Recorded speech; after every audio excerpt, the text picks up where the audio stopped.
the former billionaire who weeps and recounts how he lost his wealth and now sells his book on streets. Decades ago, when he and his family were virtually swimming in affluence, with several cars and other properties to his name, he never imagined that a time would ever come when he would lose all the wealth and turn a street hawker. So tomorrow we are on. Right. Thank you. Richard Kyoko Kiundi, popularly known as the Duke of Imali, according to Afrimax English, was once a billionaire, living luxurious life with his family in Canada before he decided to return to Kenya to connect with his roots. He had attended good schools in his early years thanks to his parents. After graduating from the university, he worked in the country's civil service for years.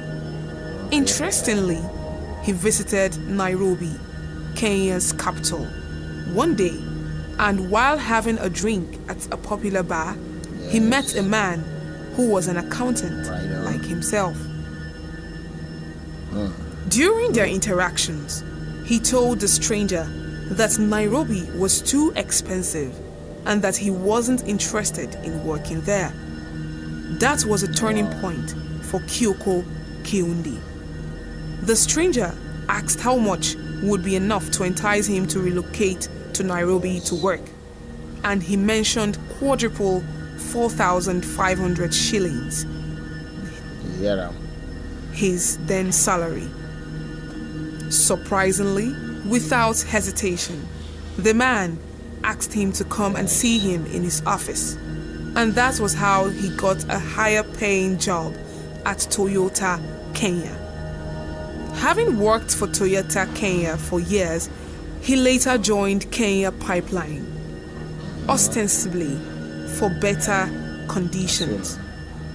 This job too, he got in a bar while chatting with another stranger in a drinking bar.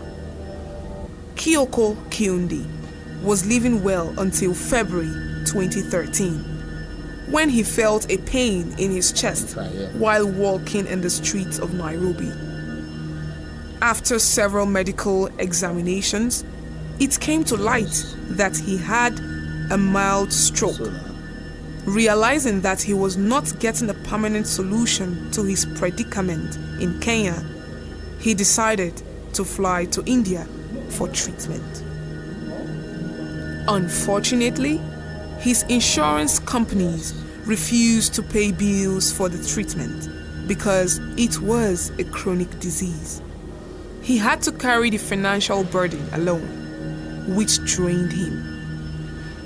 He was compelled at a point to sell his company to raise money for his health care, but was still indebted to some people.